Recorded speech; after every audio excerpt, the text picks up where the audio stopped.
This episode of Going Forward is brought to you by Optimizer, an award-winning PPC management tool used by advertisers worldwide.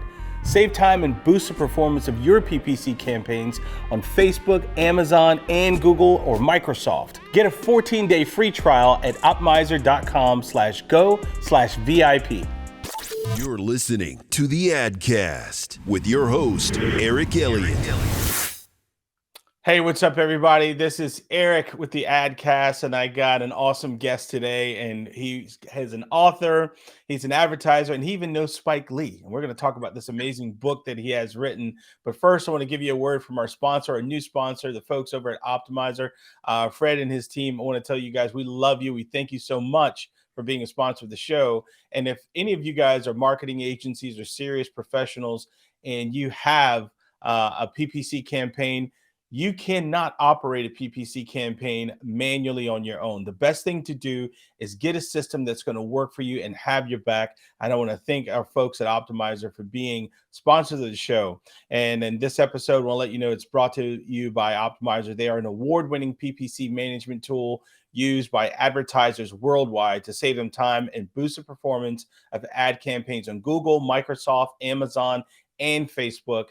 And learn more. You can go to optimizer.com/go/VIP. I'll put that in the show notes. And if you go there, you get actually a 14-day free trial from us, and tell them it's on Eric. All right.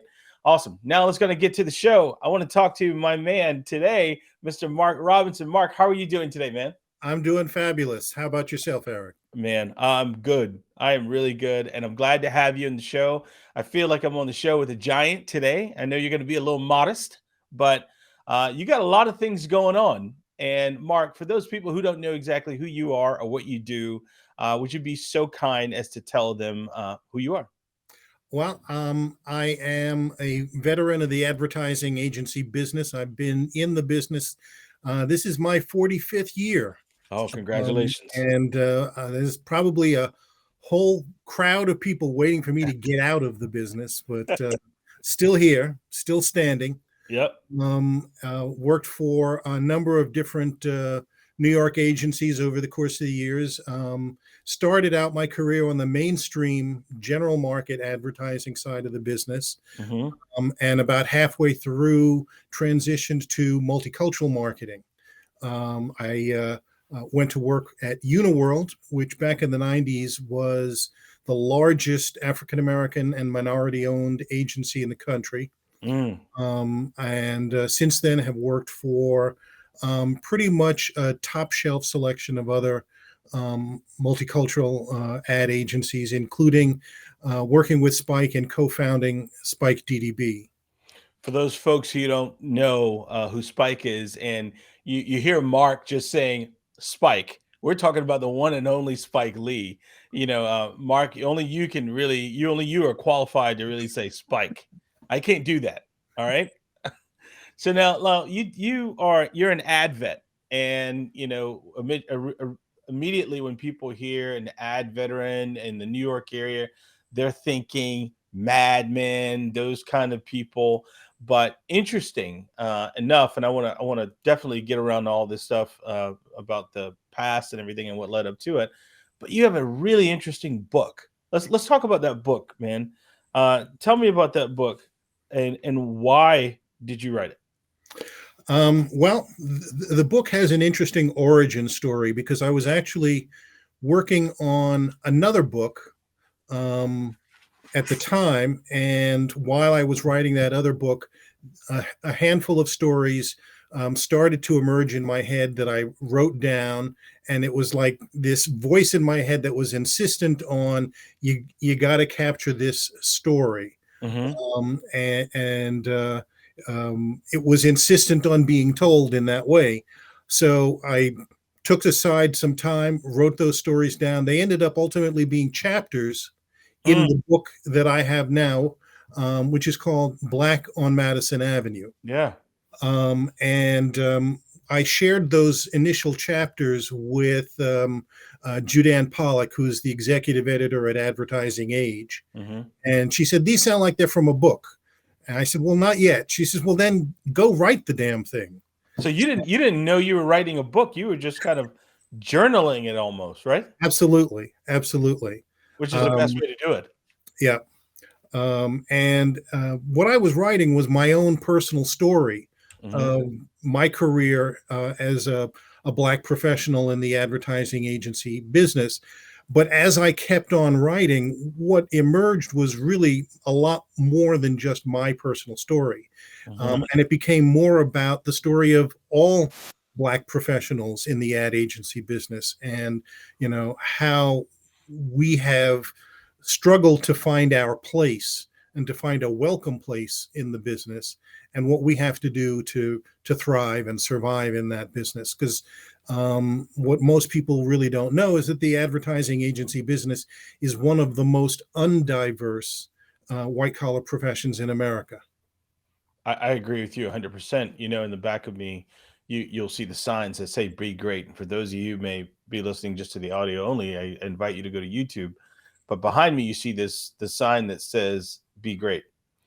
And I agree with everything that you said. And when we were looking through our guests and you came through, one of the things that I told the producer was, I have to talk to him. I have to get his point of view. And the reason being is because, like, I remember I had this. She was a station president one time. She's a African American woman, one of the only ones who worked for a major CBS affiliate here in the South. And I said to her, I said, I think some of these people are racist. And she said, it's not that you're racist. She said, you're just different. She said, you're smart and you're young.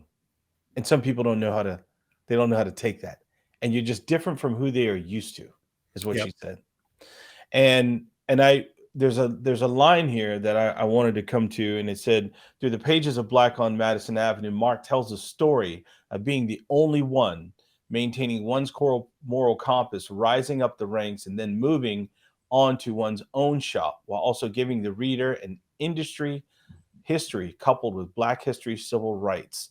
And Mark, I mean, that paragraph says a lot, man. That says a lot. So what are some of the things that you saw? Like you said, we are in that industry, in that white collar industry, we are the minority. What are some of the things that you saw coming up? I mean, were your ideas appreciated? I want to hear all about that. Well, in the book, one of the stories that I tell is my very first job interview, Hmm. trying to get a job in the ad business. And I met with the director of human resources at a particular agency, Hmm. and I was able to get that interview through an alumni contact at my college. So, right from the very beginning, it's all about who you know. Yeah. What connections can you network? What Wow. relationships can you leverage in Hmm. order to get into the business? And if you don't have those connections, you are really not playing on a level playing field. Wow. But I went into this interview, and the woman who was the director of HR looked over my resume, acknowledged the fact that the only reason I was in the room with her was because the vice president had set up the interview. And so she acknowledged that I had leveraged a relationship. And she She said, acknowledged that in the interview. in the interview, Wow. and she said, "You're a very bright young man, so I'm going to be honest with you. You're looking for a job in account management. And account management in the ad agency business is essentially the face of the agency and the face of the agency's relationship with the client. Yes. And so you're very high profile, and you're the person who really holds the future of the relationship and the money in your hands. Yeah, you are a gateway. Absolutely. And she said, "We don't hire Negroes in account management." And she gave a moment for that to sink in. And then she said, "Other agencies may not tell you the truth. I'm telling you the truth, Mm. you know, but you won't get a job in account management." And so I kind of stood there and tried to process that, um, and said, "Well, thank you. But I'm just going to keep on interviewing until I do." Right. So clearly, there isn't any reason for me to stick around here. How did that make you feel? more than anything else, it made me feel confused. It was like, this is a new experience. And it was a new experience not because somebody had been racist to my face. It was a new experience because of my response to it, which was I had turned down an opportunity to do something in a different department because she said, I'm happy to interview you for media or traffic or whatever, Just other not client facing. departments, but just not client facing. Mm. And I said, no, thank you. And the idea of anybody in my family turning down a job offer at a respectable white collar Madison Avenue ad agency was just insane. Yeah. That I thought I'm better than this. So I had to process that for myself. And that really helped me tremendously. And it opened a door to my own ambitions and allowed me to see, Yeah. I'm not going to let somebody else define how high the sky is. Mm. You know, Mark, man, that's a gut punch, man. It's a gut punch because it's like, here you are, you're not going to apply or, put yourself in front of a job or lay yourself down on the line for a job that you don't think that you are qualified for. But then here's someone just, not even giving you that opportunity or hearing you out and just saying, no, not at all. Yeah. But what was it? What was it? I know you said, everyone thought you were crazy if you didn't take this job on Madison Avenue, prestigious, company and all. But what made you not settle? Because a lot of times I've seen people just say, like, you know what? I'll go to the mailroom and I'll work my way up. But what made you not settle? I was very fortunate in both the college that I attended and the high school that I attended before that. Mhm. Were even then and through most of my life, I Mhm. have been a diverse presence in a very undiverse environment. Okay. The high school that I attended was an exclusive private school in New York called the Dalton School, Mhm. and I was one of the very first young Black men to attend Dalton in the late 1960s. And having that unique and special opportunity to go there, and then after high school, going to Amherst College, and basically, always being among the kind of the 2%. It gave me a different perspective on the world Yeah. and and allowed me to think like those other folks were thinking, which was, you know, my ambitions are written in my handwriting, Mm. somebody else's. In 2007, I started our agency in 2010, but in 2007, this is, you're giving me all these flashbacks. I was the only African American male that sold television or an account executive in the Charleston, South Carolina market. The only one. Yep. There was an NBC affiliate, there was a CBS affiliate that I worked at, there was an ABC affiliate, and then Fox. I was the only African American at that time that was selling broadcast television. And you're talking years from when you were going through what you were going through. But the one thing that I said that I had to do and I had to figure out was, okay, I'm just going to be better. Yep. So, and it was a matter of, okay, I can't be good. I just got to be great. So Yes. behind me, that's why I said, like, I have to be great. And like you said, you brought diversity into a room. But I feel like, I was like, I learned this from my friend Arnie, and it was like, Eric, you use all those things that people say negatively about you, and then you turn them into a positive. The way for me to do that was, if I'm the only one selling television in the market, then you're going to remember me if I came into your place. Yep. And then I felt like I could talk to two markets, right? And I learned this from even when I sold radio. I could talk to the urban market, and I could talk to the general market because I understood not just the color, but I understood the culture Yes. of who I was talking to. Did you ever feel like you added much more than they were allowing you to give? Oh, absolutely. Because um, one of the important skill sets in advertising, and particularly in account management, because you are also the strategist Mhm, on the business, it mhm, is your responsibility to understand what motivates that target consumer. mhm, And as a Black man, not only do I understand myself and my own community and my own people, but mhm. I understand mainstream society from a very different perspective. I Yes. understand it from the perspective of somebody who, in order to survive, I have to study it and understand it from a scientific point of view, just to to exist and prosper in it. And so I bring a more scientific, a Mhm. more intentional focus than the typical person would. Mark, I think you and I are brothers. I think we're brothers from another mother. No kidding, man. Because it's like you put it better than I could. But truthfully, it's like I always tell people like one of the things that I learned the most was in sociology when I was in school. But even when I go out to restaurants now, it's like I study people. Yes.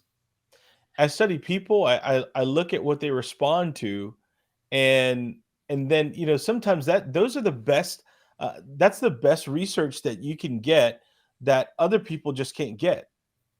You Yep. know, like for example, we serve a lot of personal injury lawyers. A lot of their clientele is low income or African American, and meanwhile, the lawyer is a multimillionaire. He thinks he knows who his target audience is. Sure.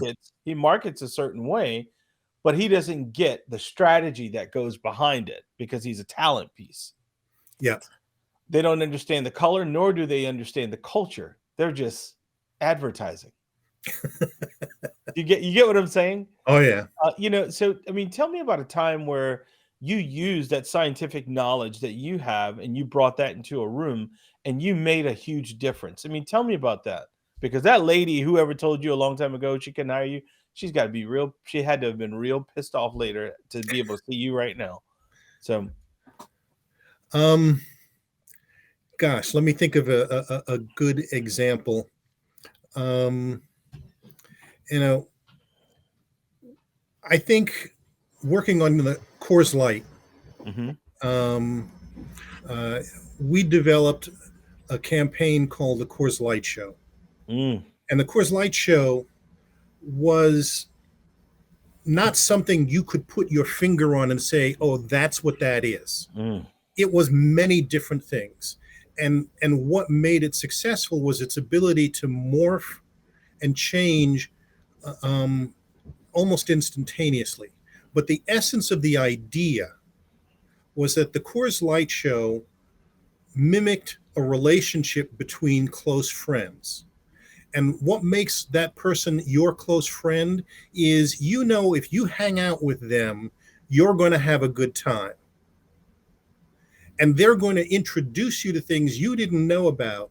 And you go, oh, if I hadn't hung out with Mark, I mm. never would have known about XYZ. Wow. And so we wanted to create events and activities and things so that people hung out with Coors Light and had a good time and came to learn about things that they wouldn't have learned about otherwise. So Yeah. we would throw parties and at various venues all across the country, and we would bring up and coming artists that people weren't familiar with and Mhm. pair them with a big name, big label artist that would be the draw that got them in the room. And they'd go, hey, I got to see so and so who's hot right now, and you know who was performing with them? This guy that nobody's ever heard of before. And now I Mhm. know something that I can brag about, and I'll be the guy that knows something that my other friends don't know about. Yeah. And that creates a position of power that I love, you know. And among the up and coming artists that we featured that nobody had ever heard of before were Usher, CeeLo, Wow. you know, and we would pair them with people like Notorious B.I.G. You know, Mark, you're my brother. I already told you that. You're my brother. I'm not kidding, man. When I was in radio, the same thing. Like all these like artists who are coming up now, and you see like they're big. I was like, man, I remember them coming through the station on promo. You know, that's that's just amazing. Now, let me ask you this though: do you feel like because you've worked on other brands as well, and you even launched your own brand, apparel company, and all that? Do you feel like some of the big brands would respect your advice now more than ever, or is there an opportunity for them to say like, "Man, we missed the boat because we weren't listening and paying attention"? I mean, what is that like now? Because you can look in front of those big brands, and it's almost like I told you so, right? yeah, with a few. There are a small number of brands that they've got my email and my phone Mhm. number, and I do occasionally have conversations with them, or get engaged on a consulting basis. Mhm. Ironically, some of my more reliable clients are not the flashy brands. They're the extremely gray corporate brands, Yeah. um, who are a lot more focused on help me understand the science of what makes my consumer tick. Right. Wow. Gosh, man. But do you feel there's a big difference now? Because we've had events now that have happened in our recent history that I think that have made big brands, agencies, and everyone pay more attention now. Yeah. Um, Things are getting better. Um, and I think that uh, the big brands are trying more and Hmm. trying harder, but Hmm. often they are drawn to that shiny thing that they see Yeah. without really understanding what I need is somebody who knows how to help me, as opposed to what is that hot celebrity of the moment Mm, who can, you know, who can grab attention for me for the moment, but it's very ephemeral. It's very temporary. And if you don't understand the mechanics behind how that attention is getting drawn, um, it's the difference between give a man a fish and teach him how to fish. there you go. What do you want people to feel when they read your book? Because, Um, and the reason I asked that is because it's not like you just sat down and just, over the summer and just said, I'm going to write a book. It was kind of collectively done and someone said, this sounds like a book and you put it together. What do you want them to feel now that it's done? um, I want them to see me because I think that, and when I say me, I actually mean it in the larger plural me of you and me and all of us. Mm, I want people to see us because we are more often than not invisible. We are either completely invisible or what they see is their definition of me rather than me. yeah. And the book is an attempt to say, this is this is the reality behind the facade that you have placed in front of me. Hmm. Do you feel, Mark, that currently that it's helped, that it's helped kind of tell your story a little more because it's easier for us to write things down than really just sit on the phone or have that conversation. Do you feel like you truly got everything out, or did you hold back? Oh, Did you I, hold back at all? Or did you just like let the book have it?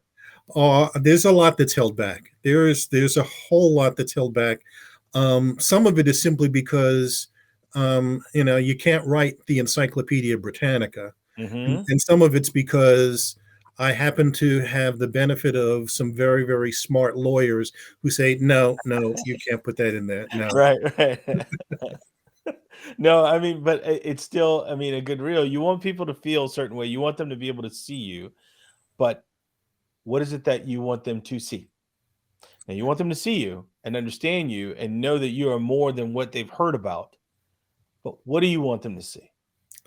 I want them to see that difference equals value.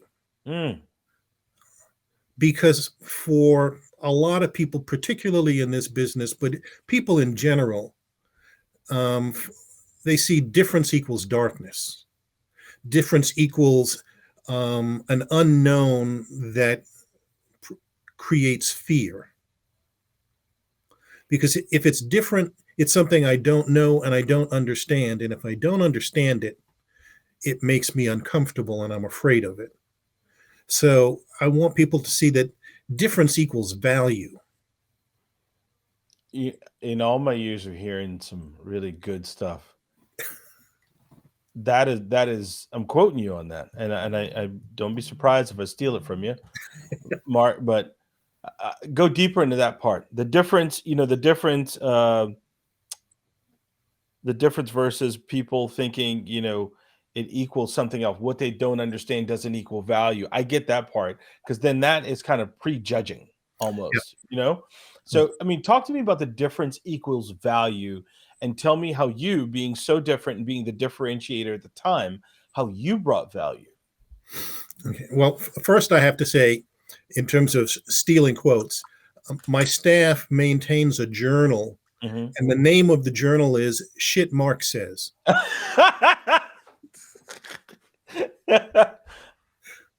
Oh, I like that, Mark. Yes.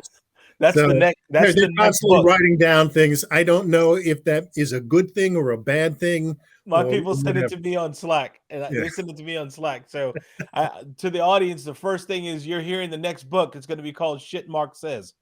Okay, so, so Mark, I I mean, tell me about that. Go into that. How being different, brings about value, and how you being different brought in value to people and companies. Um, I think that um, there are values that I have. Hmm. My background, I come from a West Indian family, Hmm. and one of the first things that people begin to appreciate, or white people begin to appreciate as they get to know me, is that, well, not all Black people are the same. Mm, There are many different subsets and strata of culture and points of view within the Black community. That a West Indian is going to be different culturally than somebody who grew up in the South, or somebody from Detroit, or somebody from LA, or mm, somebody from New York. right. That there isn't a thing called Black people. And the more that they begin to appreciate, well, hey, you know what? Black people are as diverse as people. Yeah. Yeah. I never thought about that before. You know, Yeah. that there can be more Wow. than one kind of Black person. I have this saying, and this let's call this shit that Eric says, okay? And I say that people behave differently in different platforms. It started out by having this conversation saying, someone's not going to talk on LinkedIn the same way they talk on Facebook. Same person. Yeah, When Mark Robinson is hanging out with his friends, he's going to have a friendly relationship. Your guards are down. And then when Mark is talking to me or he's in a corporate boardroom, he's still the same Mark, but he's in a different platform. yeah. So people behave differently. But then that same thing applies to everyone. It applies to everyone. And I think one of the things that is telling me, and I can't wait to really get my hands on your book and read through it, is that people need to open their eyes. So it must have, I can't imagine what it has taken you all these years to go through things and then say, I want to write this book, and here's why. what is the feeling you had when you put these notes together and you wrote the book? Were you upset? Were you happy? Or were you just like, I need to inform and educate people? What was the feeling Mark had? Not upset, and not I need to inform and educate people. I Mhm. guess happy is the closest thing. It's Hmm. like, when you get to tell your truth, Yeah. it is um it's like hearing yourself sing and know that you don't suck at it, Mm. or looking in the mirror and seeing yourself dance and go, actually, that's not embarrassing. Yeah. Yeah. You know, there's a pride, there's a satisfaction. I'm given the opportunity to talk about my truth, and it feels good doing that. Like you got an elephant off your chest? Yeah, exactly. Why is that? I mean, I'm sorry I'm asking, but why is that? Um, because you can go your whole life without having anybody actually interested in what your truth is. Mhm. You know, Wow. um, depending upon what circles you travel in, you know, people just don't care enough about learning about you. And Mhm. I think all of us have the need to tell our own truth. Hey, it's Eric here from VIP Marketing, and I want to ask you, digital marketers, something. Are you frustrated with your current PPC marketing campaigns? Well, I want to tell you about a tool that we use here at our agency. It's called Optmizer. You have the ability to get your reports up to date and make sure that you get alerts on them. You can even work into workflows as well. So if you're frustrated with your campaigns right now in the reporting systems that you use, I want to give you a 14-day free trial of Optmizer. Go to optmizer.com/go/VIP. All right, we are back on the AdCast. I'm sitting here talking with my buddy, it's my brother from another mother. We've already established that during the show, Mr. Mark Robinson. And while we're back from this, I want to give a shout out to our folks at Optmizer. And these guys are just awesome. If you've ever been frustrated with just tedious software and just things that are just time consuming, and what your current situation just not allowing you to manage everything that comes out with running online ads, I want you to try out Optmizer. I'm going to give you a 14-day free trial on us. Go to optmizer.com/go/VIP, and I will promise you that you will be amazed. And this is an award-winning PPC management tools used by advertisers worldwide. So now I want to get back to the show with our friend, Mr. Mark Robinson. Mark, in the book, how do people say, like, like all of the things that you work on, or like in my case, I have all these employees or I have children, and you're not supposed to have a favorite child. What is your favorite chapter in your book and why? That really is a tough call, because there's probably about 5 different chapters that I really like. But um, uh, if I had to pick one, it would be let me be sure I have it right. Yep. Hairbrushing and Oprah's favorite things. Let's go. Tell me why. I want to hear this. Okay. This is a chapter about my experience working with the American Girl doll collection. Hmm. And the relationship started when I was doing some consulting work, and I did consulting for the company. And the Okay. American Girl doll, back then, it's now owned by Mattel. Hmm. They sold out. But back then in the 90s, it was owned by this small company called Pleasant Company. Hmm. And they tried to recruit me to come be the marketing director there. And I really liked the company a lot, but wasn't really prepared to move to Wisconsin Okay. to take the job. So I did consulting work with them. Yeah. And they asked me to consult and advise. They were launching their very first African-American doll, which is Addie. And for all of the moms out there know who Addie is, if they Oh haven't yeah. heard. Even I know who the hell Addie is. Okay.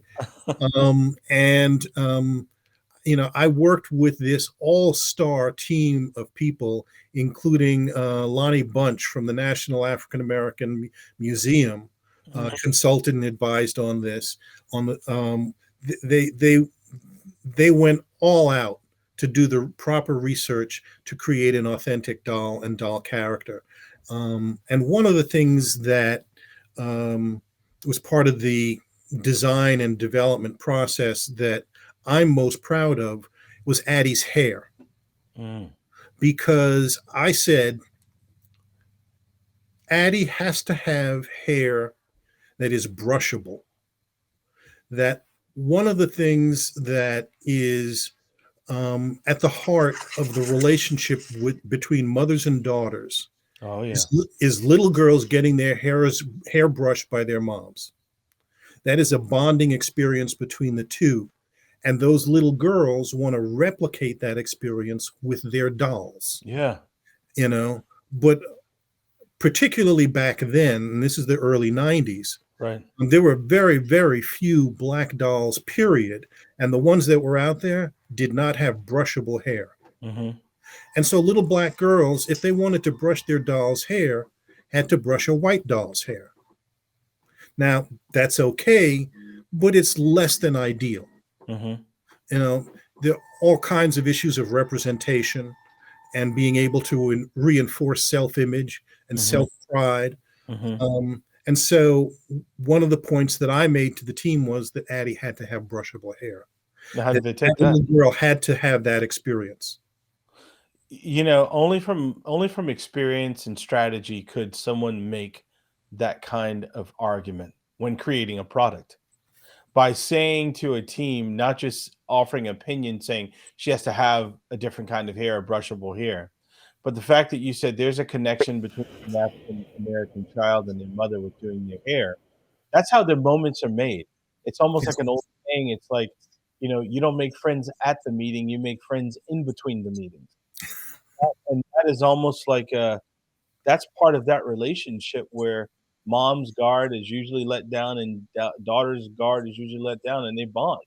And it's something that the daughter will always come to mom to do, unless there's no mom around, and then dad learns how to do a ponytail, right, or pigtails. But I mean, that's the strategy part and the experience that's just different. Yep.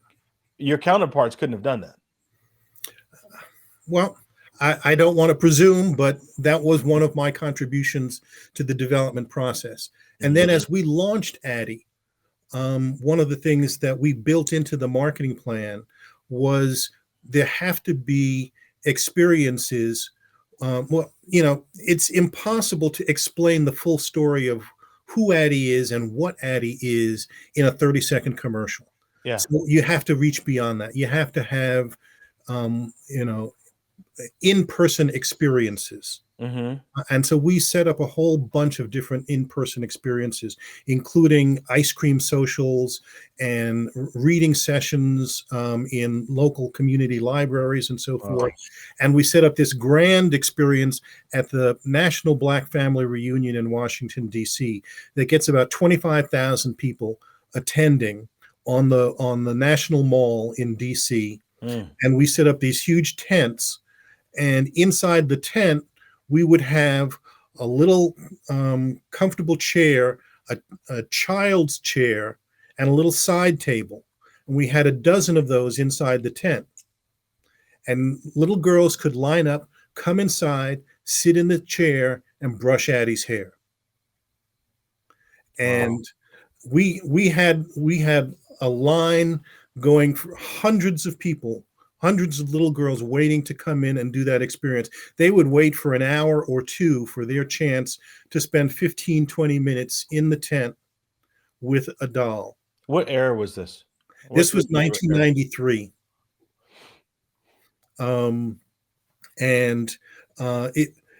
After the reunion, we were flooded with phone calls because back then, this is pre-internet. Yeah. So we were taking orders through an 800 number, and the lines were flooded with orders. The next step in the marketing plan was you know, each year when the Oprah Winfrey Show was on, Oprah would have Oprah's favorite things in Hmm. November, which Yeah. were all the things that she thought were great that people would buy for Christmas. So the show was about a month or about 6 weeks before Christmas. And we managed to get Addie onto the show. And Oprah went around to all the different items that were on the set that day. Yeah. It's somebody explained what each thing was, and when they came to Addie, it was as though someone had hypnotized Oprah. She just stopped, took the doll, and sat down with it. And Wow. she said, "We'll be back in a minute," and broke and went to commercial. Wow. And when she came back, she said, "This is the only thing I'm giving for Christmas this year. All my friends are getting an Addie."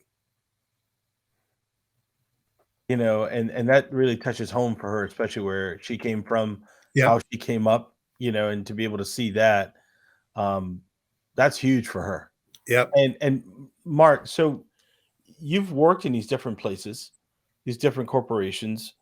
Now, even leading up to that point to 1993, when you had Addie on Oprah's show, tell me, what are you learning as you go on? And what are your experiences like as you go on, as Mark the human being, Mark the marketing professional? What's your experiences like? Are you gaining more knowledge as you go on there? Oh, absolutely. Absolutely. Um, uh, I had this wonderful mentor who passed away this past year, a terrific man named Namone Lewis. Mm, And Namone used to say to me, he said, "Brother, this ain't a hobby. This is what I do to earn a living." And what he meant by that was, I take this very, very seriously. mm. I work hard at this, you know, and working hard at this meant, you have to read everything you can, books, magazines, whatever. You have to see all the films. You have to watch the whatever programs come on TV. You have to absorb it like drinking from a fire hose. Because that's your job, is to know all this stuff. Yeah, man, Mark, I told you we were brothers. You thought I was kidding, but we are. What is something? I got a couple questions for you that's just burning in my head. What is something that you want people to know about Mark Robinson? Um,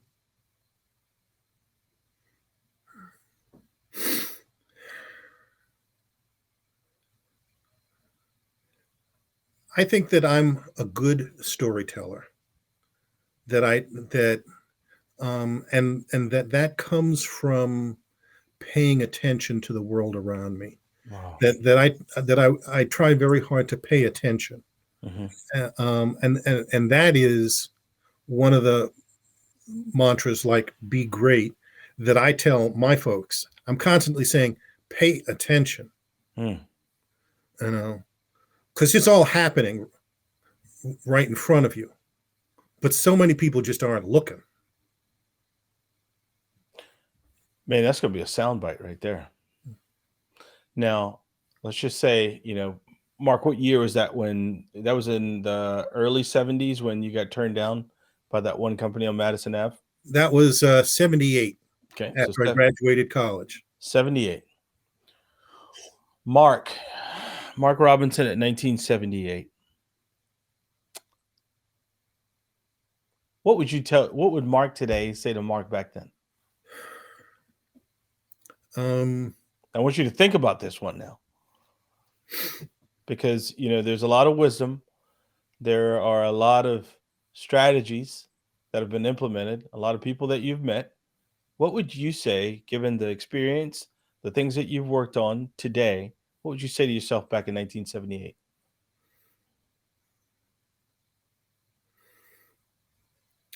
I think the probably the most useful advice I could have given myself is don't be afraid of the unknown. Uh, um, there isn't any unknown that I've encountered in the last 45 years that Mm, was of any danger to me. Every unknown was a learning experience. mm. Now, what does Mark 2023 right now in this moment? What would you say to people? You have got an audience with your books. You're going to have an audience with your social. You have an audience with your emails. You have an audience in us. What do you want to say to people as we part?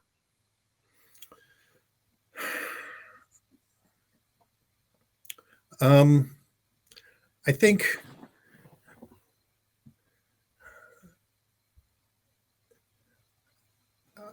while I'm tempted to say pursue your dream, but that's actually, I think, much too easy. Um, One of the things um, that I tell my own kids who are now Hmm. all grown Hmm. um, is the old expression of find something you love and you'll never work a day in your life is the worst career advice anyone could ever give you. And I really believe that. I said, never believe you'll never work a day in your life. I said, even the thing that you love with all your heart, if you're not working hard at it, if you're not willing to get through the really crappy days to get to the great days, Hmm. you're not going to make it. So don't believe in never work a day in your life. Believe in you have the power to overcome whatever the worst days in your life are to get to those great days. But there are going to be crappy days. Embrace the suck. Yes, exactly. Man, Mark, I enjoyed talking to you, and I want to make sure I get the producer to set up another round because I want to hear more about Spike Lee. I want to hear about the clothing brand you started. You've got too much history bottled up in there for us to cover, even in 30 minutes or even an hour, man. So I want to definitely do that and uh, have you back on, and we can record it at some other time and just make sure that people can hear this message. I just think there's a lot of young professionals, regardless of what side they're on, because it doesn't always have to be black. Yeah. There are some young Mexican Americans right now who probably need to hear what you have to say, or any other nationality, and I think you have a lot of value and a lot of wisdom. So Mark, how do people find you? How do they buy your book? All right. How do they look out for you? Give me the details. Well, I wish I had chosen to sit down in front of a bookshelf so that people could see my book, but I'm going to be, you know, bold and crass enough to hold it up here for just a moment so that Yeah. people can see the book. It's called Black on Madison Avenue. You can go to blackonmadisonAvenue.com and find out all about the book. It goes on sale July 1. So Mm, 1 month from today, anywhere you buy books, Amazon, Barnes and Nobles, any local stores should be available. And if they don't have it there, they'll order it. Um, and you can go to marksrobinson.com to find out all about me. awesome. How about Instagram? You got any Instagram or Facebook page? I'm on Facebook. I'm on Instagram, not on Twitter. Okay. That's personal choice, I guess. And I'm gonna try and get a signed copy of that book, Mark. Absolutely. All right, man. I just want to thank you, man. I think you're a pleasure to talk with. None of us, whenever we begin these conversations, we don't know what to expect from one another. We don't know what questions are going to come up, and that's why I like to be able to have that kind of conversation. And I find your story so intriguing. Everything that I've read, about you is just like I really want to talk to him more and more and more and more. And I know when we depart, I'll probably have 100 or 150 more questions, but I hope we can stay in touch for that. Okay. Absolutely. This has been a pleasure for me. And, like I said, I always like talking about me. I hear you, man. So I want to definitely thank you again, or to anyone who's listening. You guys gave us your most valuable asset. That's your time. That's one thing that money cannot buy is time. So thank you for allowing Mark and I to come into your airwaves. And if this podcast has actually been a blessing to you and given you some value, please make sure that you give us a great rating and also share it out with those friends of yours. And you can listen to this anywhere that you consume your favorite podcast. Thanks again to Mark being our awesome guest, and also thanks to our show sponsors, Optimizer PPC Management Tools. If you like saving time or you want to get more conversions, sign up for a free trial today, optimizer.com/go/VIP. This has been the AdCast. Thank you, Mark, so much. Thank you. I want to thank you all for giving us your most valuable asset, your time. And also a huge thank you to our sponsors over at Optimizer. For all of you who are running PPC campaigns and you want to see how to do it better and get better results and actually boost the performance of your campaigns and save time, get a free trial at optimizer.com/go/VIP.